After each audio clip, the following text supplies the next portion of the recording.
Kalau lihat dia terus rasanya nak pingin beristri satu lagi, tapi dua, maksudnya tiga dong. Tuhan memberkati ya buat Muhammad yang berbeda agama ya, yang berbeda paham ya. Bun, yuk kita beristighfar dari sekarang. Mulai besok kita kembali ke istana kita, ke istana anak-anak, kembali ke kelas, kembali menjadi guru TK. Insya Allah akan menjadi guru idola anak. Insya Allah akan menjadi panutan buat orang-orang tua daripada murid-murid kita. Maaf, saya bukan terharu karena menangis, tapi saya kelilipan karena keringat. Bun, nanti ketika sampai di kelas besok, begitu melihat anak, coba pandangi mereka satu persatu. Tidak ada hubungan darah sama kita, tidak ada hubungan keluarga sama kita. Tapi ibu harus ingat, di antara wajah mereka itulah masa depan kita. Bun, saya mendongeng keliling dunia sampai tahun ini adalah tahun ke 42 tahun. Insya Allah Desember nanti tanggal 4 usia saya 63 tahun. Cucu saya sudah 7. Saya ini murni sebagai kakek atau opa. Tapi bisa lihat bagaimana saya menikmati dan mensyukuri hidup ini. Kenapa saya senang bermain dengan anak-anak, lalu mengajar dan bermain dan bercerita dengan anak-anak? Karena saya tidak memilih orang dewasa. Di anak-anak itulah masa depan saya. Kemarin dulu, berapa bulan lalu, saya mendongeng di sebuah gedung. Tiba-tiba ada orang pakai jas rapi, dasi, dia menjabat tangan saya. Kak Agus, manggilnya Kak Agus. Siapa nih? Biasanya kalau pejabat manggilnya Pak Agus. Nih, Kak Agus, ingat saya enggak? Siapa ya? Singkat cerita dia bilang, saya dulu murid TK-nya Kak Agus. Siapa namanya? Tahun berapa? Baru saya ingat. Sudah menjadi anggota Komisi 3 di DPR Republik Indonesia. Saya punya hobi main Harley Davidson, moge. Kami kumpul di sebuah taman di Bogor. Saya sedang duduk, tiba-tiba ada satu badan besar sekali mendekati saya. Kak Agus. Siapa ini? Manggilnya kok Kak Agus, yang lain manggilnya Pak Guru. Ingat saya enggak? Buka helmnya, enggak. Buka maskernya, enggak. Buka kacamatanya, dia buka. Kayaknya aku ingat. Siapa ya? Siapa ya? Dimas. Yes, kata dia. Baru dia buka helmnya, botak licin sekali. Dia buka maskernya, dia jabat, dia peluk saya. Mau tahu apa pertanyaan saya? Kamu masih hidup? Saya peluk, saya tanya dia, bisikin ke dia, kamu masih hidup? Masih lah. Kamu bisa sembuh? Dia agak tersinggung kayaknya. Ya ini udah keren. Bun, itu murid TK saya di Bogor tahun 2000. Tahun 2000. Saya ingat ya, tahun 2000 apa pokoknya 99. Dia anak murid yang paling berbahaya, tanda kutip ya. Karena apa? Karena tidak ada satu orang pun guru yang tidak digigit sama dia. Nggak tahu diajarkan apa, nggak tahu kebiasaan apa, pokoknya hobinya menggigit. Dan asli seperti tokek, kalau belum luka belum dia lepas. Kemudian suatu hari saya mendekati dia, saya menyiapkan diri untuk digigitnya. Karena saya belum pernah kena gigit. Dia gigit tangan saya, enak. Gigit lagi, enak. Gigit pantat, enak.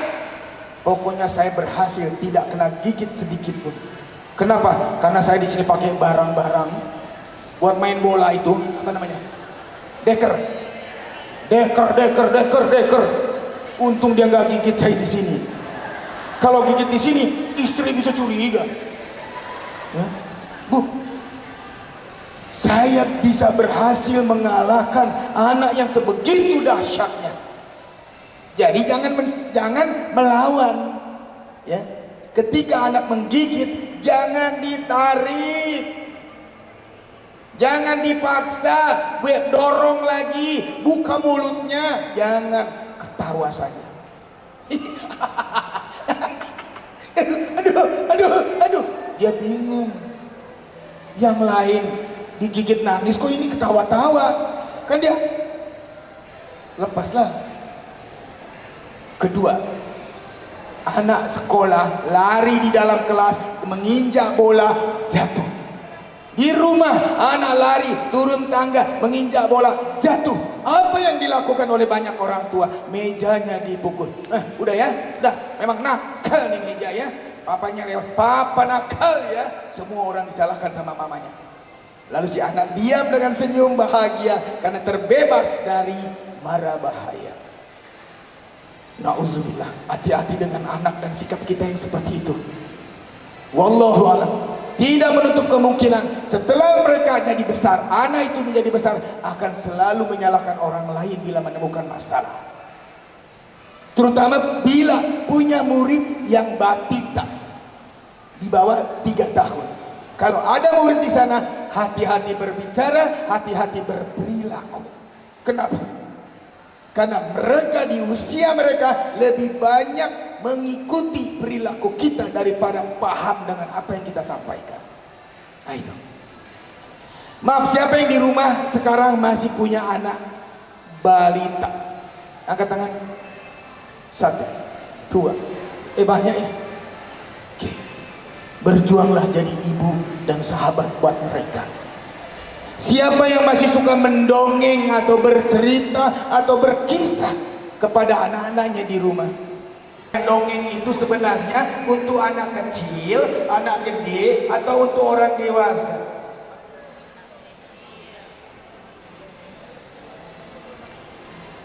Tiga. Saya bilang apa? Harusnya di sini ada seorang yang minta contohin dongeng. Ya. Jadi yang sekarang ini diperlukan adalah bukti, bukan teori. Ya. Padahal kalau masih bisa menunggu 3 jam lagi, mungkin pasti kita pulang malam. Bu, ini ada sebuah cerita. Mau cerita yang lucu, yang sedih, atau yang menakutkan? Serem? Serius? Nanti takut. Serius? Saya akan bercerita atau mendongeng tentang dongeng yang jadul. Jadul banget. Bahkan dari sebelum saya lahir. Bahkan konon menurut sejarahnya, bahwa cerita ini sudah ada sebelum Indonesia merdeka. Cerita ini simpel aja, walaupun diklaim juga oleh bangsa Malaysia. Katanya cerita ini adalah cerita yang juga dari nenek moyang orang Malaysia. Bahkan di sana ada buku-bukunya yang dibuat dan banyak di toko-toko. Cerita ini adalah tentang binatang kecil yang cerdik. Kira-kira cerita apa? Oke, masih ingat lagunya? Si kancil anak nakal. Tunggu. Yang sebelah sini ikut. Si kancil anak nakal, guru. Masya Allah. Itulah yang membuat rezeki ibu-ibu itu jauh dari Allah Subhanahu wa Ta'ala. Mau sampai kapan kancil tadi ampuni? Sejak saya TK sampai sekarang saya dosen kepala sekolah TK. Kancil masih belum mau diampuni. Urusannya apa? Apa kesalahan kancil? Jawab. Mencuri. Curi apa? Curi ketimun. Emang pernah melihatnya? Jangan suudzon. Suudzon itu lebih berdosa daripada mengintip orang mandi. Ya. Kita maafkan kancil. Setuju? Setuju? Kita ganti sairnya ya. Oh.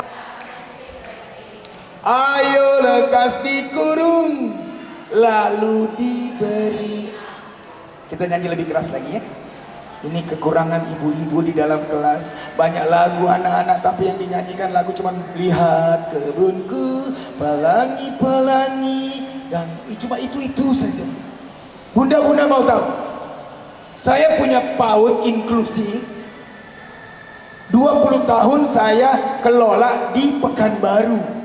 Awal pandemi, awal tutup, dan sekarang kami pindah lagi ke Bogor. Udah 20 tahun ninggalin Bogor dan Jakarta. Bunda mau tahu? Di Jakarta lagu Potong Bebek Angsa udah nggak ada boleh dinyanyikan lagi. Ya. Kemarin di PAUD di Pekanbaru masih dinyanyikan. Bun, kenapa? Karena setiap kali kita nyanyi satu lagu Potong Bebek Angsa, mati satu ekor bebek. Ya, kita sama-sama ya. Ayo lekas dikurung, lalu Kancil, pagi hari. Kancil sudah terbangun.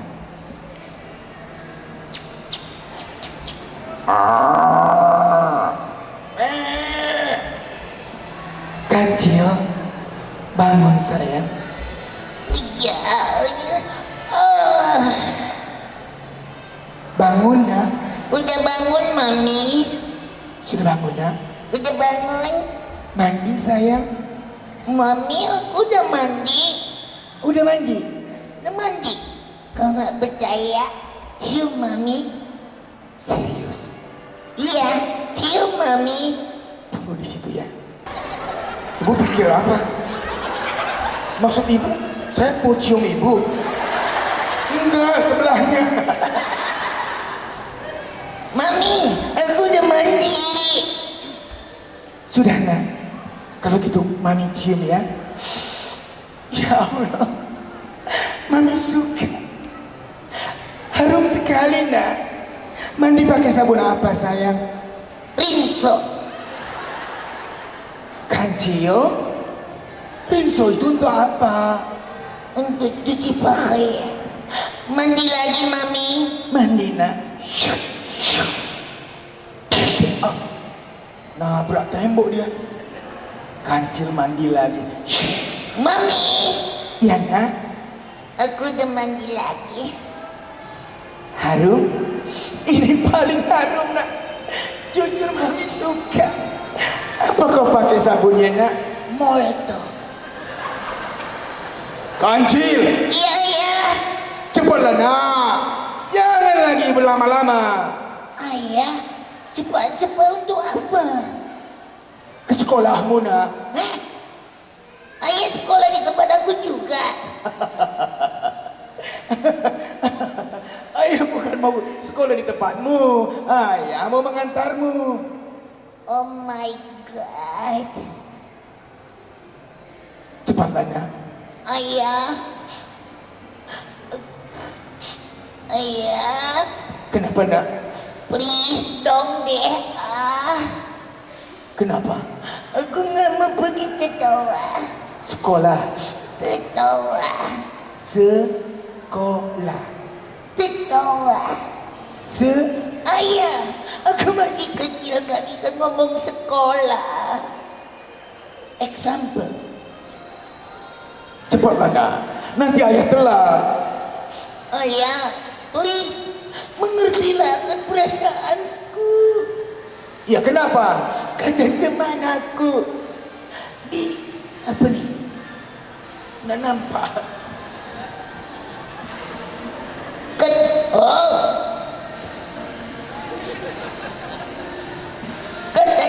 apa sih? Mau? Kata teman aku di hutan ada binatang buas. Mana ada? Nggak mungkin lagi. Kata teman aku di hutan ada binatang yang mau makan orang lain. Nggak usah takut lah nak. Itu mungkin cuma dongeng aja. Ayah, kata teman aku Ularnya kalau marah dia akan menyemburkan api dari mulutnya. Kenapa? Api? Jadi ngehayal. Mana ada api? Nggak ada. Nggak ada. Serius. Tengok api. Ini mana? Buku ini.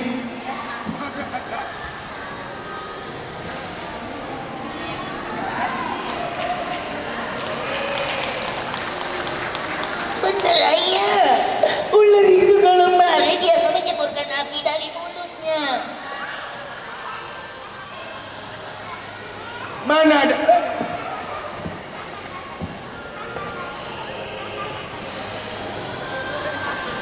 Ada Nora. Karena ada api, akhirnya ayahnya tertawa. Nah, itu cuma dongeng. Mana ada api dan ular mengeluarkan api. Hari itu Kancil lebih mengerti yang mana cuma hayalan, yang mana cuma dongeng, yang mana kenyataan. Dan sampai sekarang Kancil menjadi anak yang hebat dan selalu dapat pujian walau selalu difitnah menjadi pencuri, terutama oleh orang-orang yang ada di depanku ini. Oke, demikian dongeng si Kancil.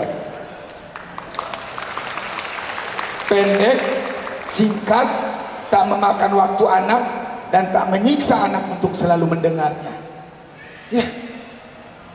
Kira-kira kalau dongeng Kancil yang ini dengan dongeng Kancil yang ada di buku, bagus mana? Bagus ini. Pertama ada perbedaan suara ayah, ibu, dan si Kancil. Alhamdulillah ya Allah. Saya berpikir suara saya masih dirampok, tapi ternyata akhirnya keluar juga. Tepuk tangan. Kok bisa? Padahal saya tadi udah takut untuk mengeluarkan suara kecil itu, karena nggak bisa. Suara saya serak, tapi barusan bisa walaupun tidak sempurna. Setuju? Jadi kita harus mensyukur. Bunda, mungkin Bunda pernah merasakan begitu berhadapan dengan murid-murid di kelas, Bunda punya perasaan kesal, betul? Perasaan dongkol, perasaan aduh ini anak, ya pernah? Kalau kalau punya perasaan seperti itu, saya kasih metode untuk meninggalkan perasaan kesal itu tadi, yaitu dengan melakukan sikap syukur atau ikhlas.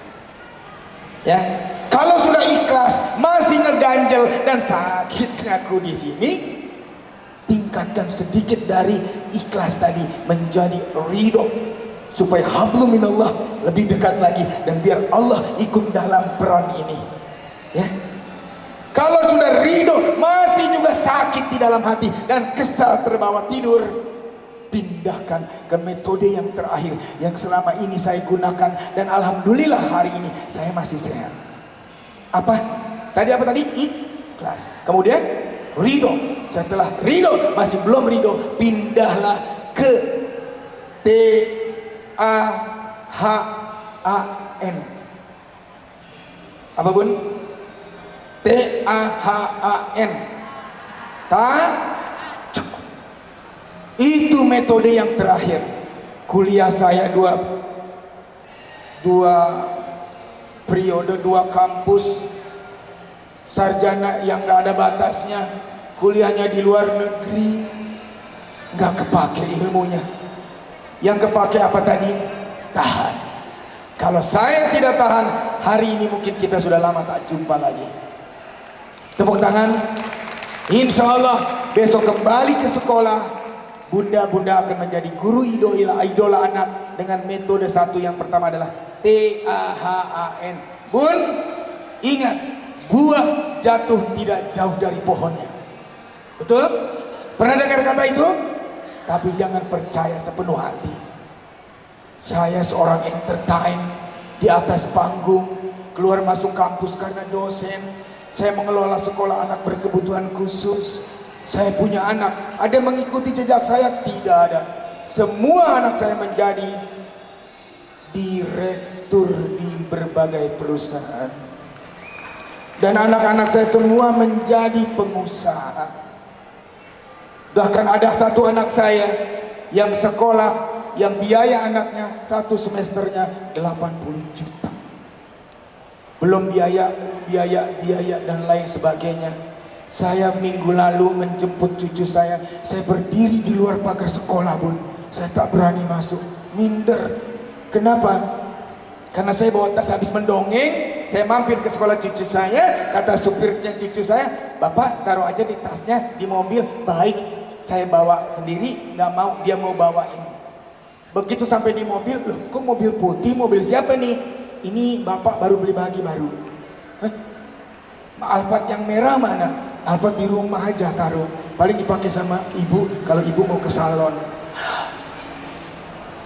Terus encusnya bilang, encusnya susternya, "Bapak yang datang kemari udah tunggu-tunggu, tuh nanti sebentar lagi mau keluar cucunya."